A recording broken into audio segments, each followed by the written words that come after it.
Welcome back to Let's Play Imperator Rome. We have about 120 days left until peace. Peace is imminent, but peace is a lie is also something that we could say. But I'm actually considering peacing out right here, right now. Because I took a look at Sue for Peace just before I started recording. And when I went to Macedon and I took suggest, I kind of get everything that I would get anyways in a PC. We get all of these, we get these, and we got a tiny bit over here. So I think we should actually go for it. You could take a lot of money too. They don't agree to all the money. Anything else? No, I don't think. So how much money could we actually take for you? Quite a bit. Where does it stop? There is the ending. Can we find exactly where it is?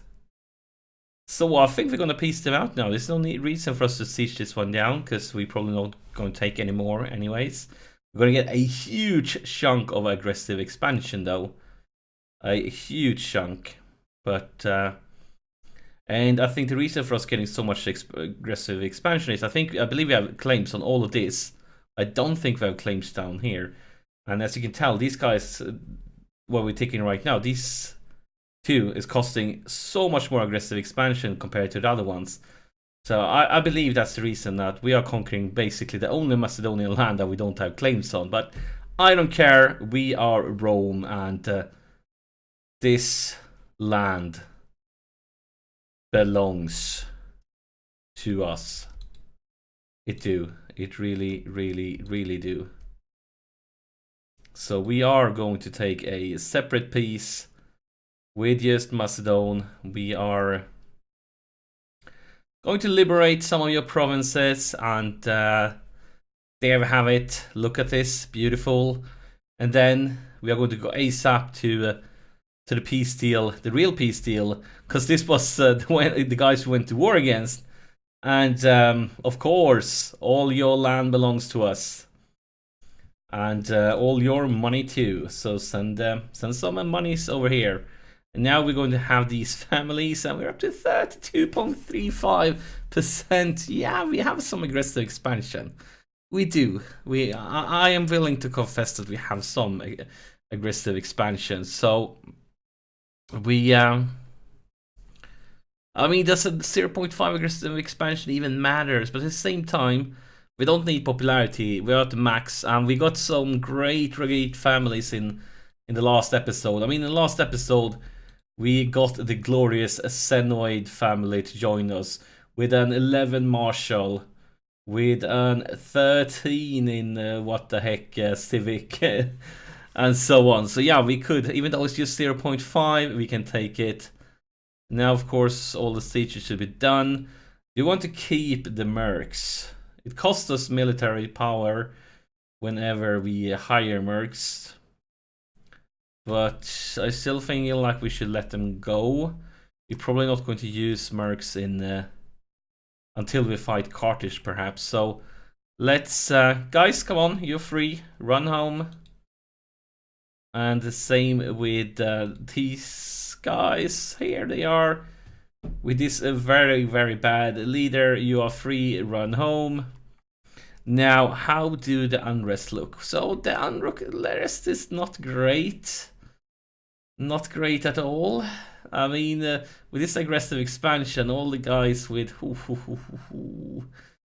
yeah, we basically got a lot of unhappiness, but we are working on making them the right culture, so it should be improving. It really should. It's not going quickly, but it should be going in the right direction. Well,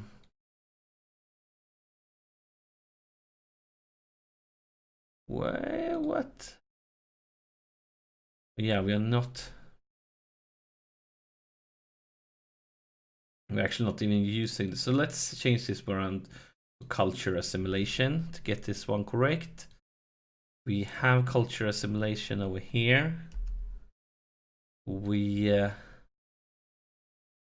have culture assimilation over there too. And about down south, I mean, we've been working on cultural assimilation for quite some time here. It's just been really, really slow. Like, really, really slow. Not sure why. At least here we are starting to see the one true culture popping up in a few places, and you could really tell, like these ones with the right culture, so much less unrest compared to the other guys. So much less unrest. And we are lacking a governor over here. So who will get this glorious job? Anyone with a fancy bonus, perhaps? Local population growth? Yes, that's not bad. Local unrest. And of course, this one from the glorious Xenoid family. Haha, of course, they are. This family is about to become legendary. The Xenoid family with all their great guys. I mean, less unrest would be fantastic. But the question is, do we kind of would like to have it down here? But it looks like we already have governors for all of these. Do we want to replace him? Because that unrest is just oh, he also has unrest. So nope, we don't want to change him around. I guess we are going to, even though right now is a very, very small part of the world he will be a governor over, that we have an intention to increase, and the lower unrest is brilliant. It's even better than a scorn one. Oh my god, it's just a bad governance effect too. This one. Now, yeah, we have to bring in another glorious Xenoid. They've been sensational, guys. Can you imagine last episode when they joined us and we just realized that they are fantastic. Best family around. We are doing culture assimilation, but I believe we want to do it over here too.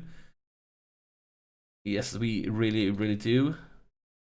So we're going to pay to change this one around. We're going to pay to change this one around. And why aren't we doing culture assimilation over here? One may ask. Oh yeah, this is the new guy. And he just took a default value, so we're going to change this one to culture assimilation too. Fantastic. Now wait, wait. Oh, yeah, I think that was one I couldn't afford to change earlier. But now we are working with culture assimilation for quite a few places, and we are doing it on purpose in some sort, because you can tell we have quite a few pops that are not Roman, even though Roman is majority.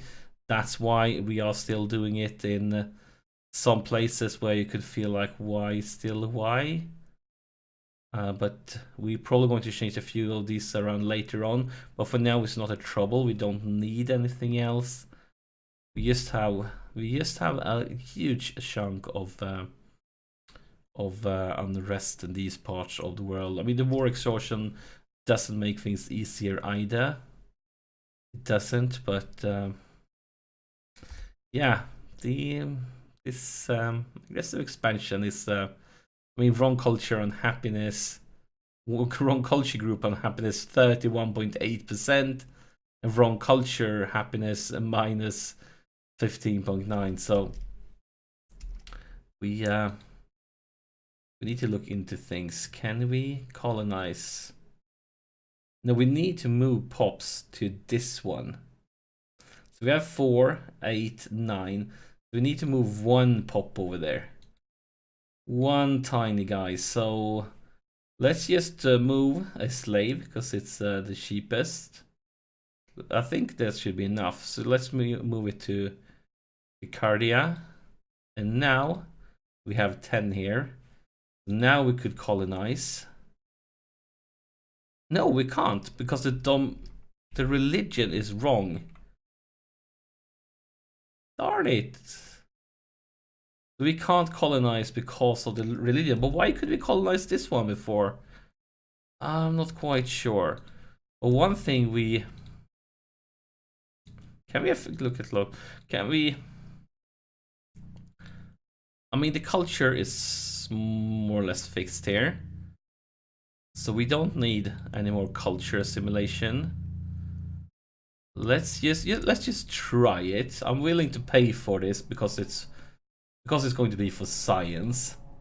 So let's go to convert, and now convert every single guy here. This is just for science. Normally I probably wouldn't waste this much powers, but sometimes you need to do it for science.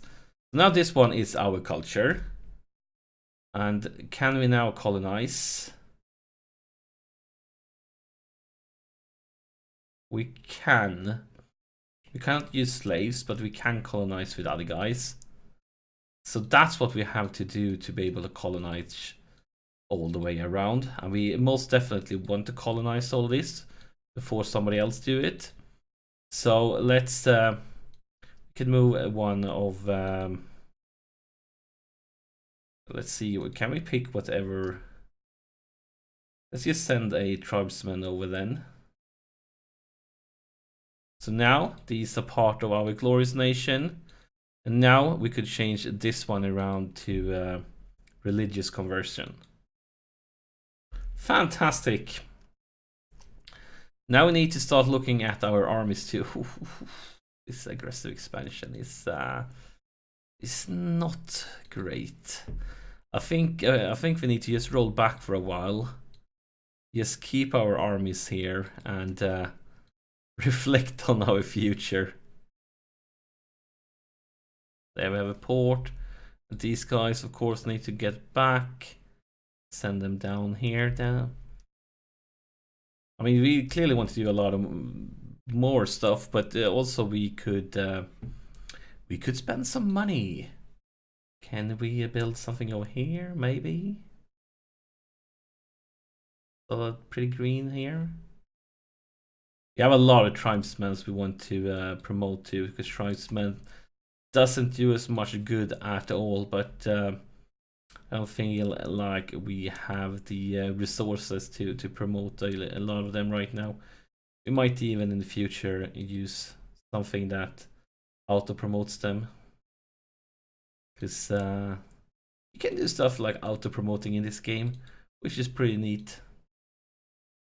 Pretty neat. Maybe somebody here got some slaves from all the wars we've been fighting. 9 slaves, yeah. And 20 slaves. We might want to later on min-max by redistributing the slaves to where they can do the most good for us, giving us extra trade goods and stuff like that.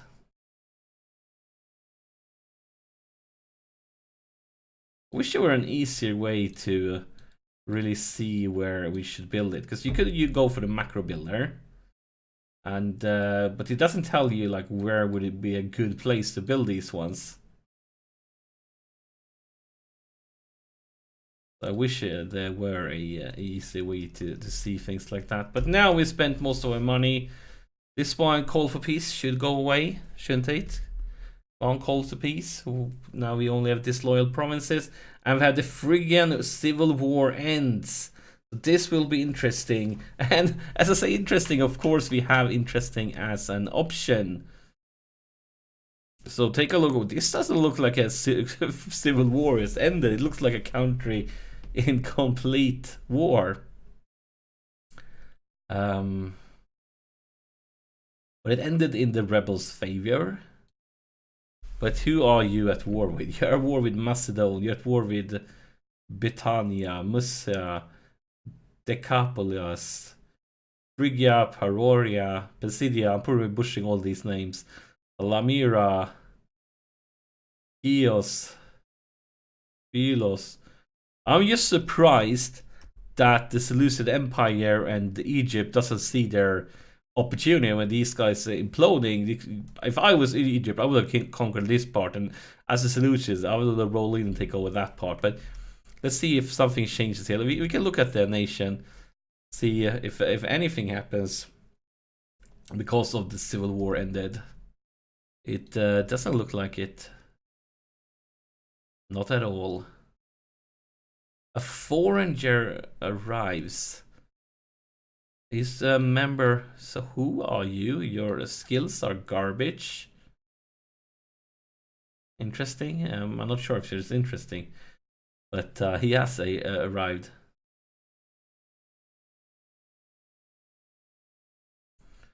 Still keeping my eyes here on Riga, but it looks like they're going to keep on fighting and hopefully falling apart. We could pick up another invention. This one I really want for the war versus Carthage. Is going to be very important for us.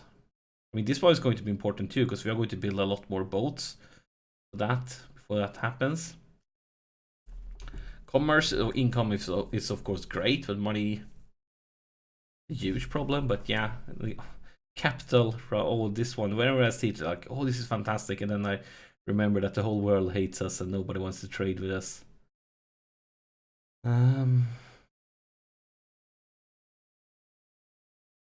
So let's see. We can shake. Maybe somebody changed their mind and actually want to trade with us.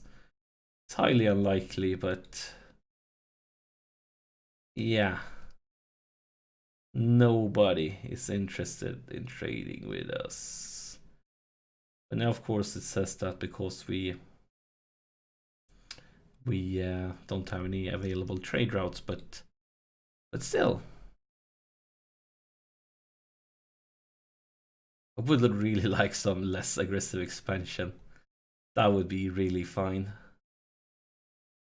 Let's just take the tech. Tech is always good. So many good options to choose between.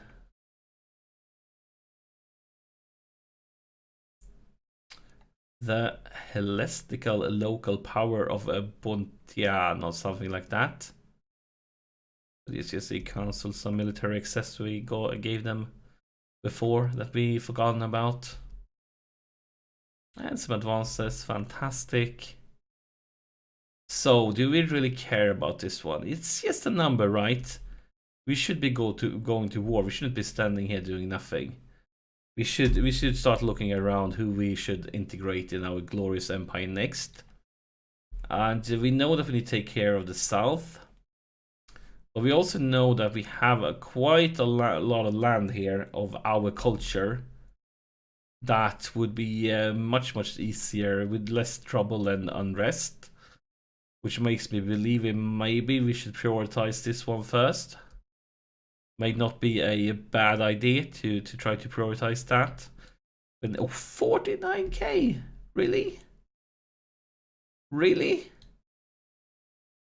Ooh, it's just mercs. Haha, I thought that they might be on their side, but that's not the case. So you're guaranteeing. Wait, you don't have any friends? I mean, we can't really pass up on this opportunity. They don't have any friends at all. Do we have any claims on you? We don't, but we can quickly fabricate claims. So, fabricate claim. And oof, 147 pops. Wish you could see here what province what wish. I think we want to make claims on both of these, don't we? Like, I really feel like we should do that. They will be cheaper, so I think we should create claims on maybe on both of them. Maybe we can't afford that though, so we probably should say just like this. And here we have level 10. Let's boat him up here. Haven't I turned on automatic boating? Let's do that. Naval landing is on. And we could send these lads over here. Can we create roads yet? Nope, we still can't create roads because we need some more technology. An optional TT, something like that. We could lose money and he gains money. And the religious faction becomes happy. But I don't believe I care about the religious faction's happiness. So, I know our omen should be expiring soon, shouldn't it? No, we actually have quite some time left. Still going to have to renew it before with extra cost. Whew. Insane amount of money. I feel like we should say no, though. We should say no. Nope, religious faction. We are willing to pay a little bit higher omen cost. So we're not going to help you. And now let's transport the cradle of civilization. The Greek polis spawned an exodus of art, philosophy, and culture, which shaped the development of Rome since the early days of our existence. Now, with our homogeny stretching into the very heartlands of their past oppressors, the disparate. Wait, yeah, I think it's called that disparate city-state of Greece cry out for an end to tyranny. Is our right, nay, our duty to liberate the downtrodden people of the Greek peninsula, bringing them under a fair rule of Roman law. Ooh, I like this one. Rome gains claim on every city in the region of Greece. Thank you. So now let's pause this one and let's see where's the region map mode. So we are basically getting claims on all of these, which is kind of sad because we barely had we had no claims here at all other than against this guy. So we had to pay a very high price to take the land we took. But now we have claims on all of this. This is perfect. You can even go to Crete, and from Crete, you can get claims on these guys down in Egypt. I know it because I did it in a Macedon save. We conquered Crete, and then we could go to war down here. So that could be a great entrance port. If say a Phrygia happens to Egypt and they get a civil war, that could be a perfect time to strike. So we clearly want to. Oh, guaranteed by Macedon. But we want all of this. All of this should belong. Do none here have any friends? Yeah, that could be interesting options. So you're guaranteed by Sparta, but yeah, I think that those claims were perfect. We are going to pick up a new person for our government. And is there any scorn guy here? I think we're going to take the 9 over the 10 years before because he's scorned. He's also scorned. And also scorned. We have a lot of scorned people to choose between here. So one of the 9s that are scorned, because you are not scorned. And let's see here. Probably just going to take the one with the lowest loyalty, because he has the longest route to go. Populist faction. Sure, why not?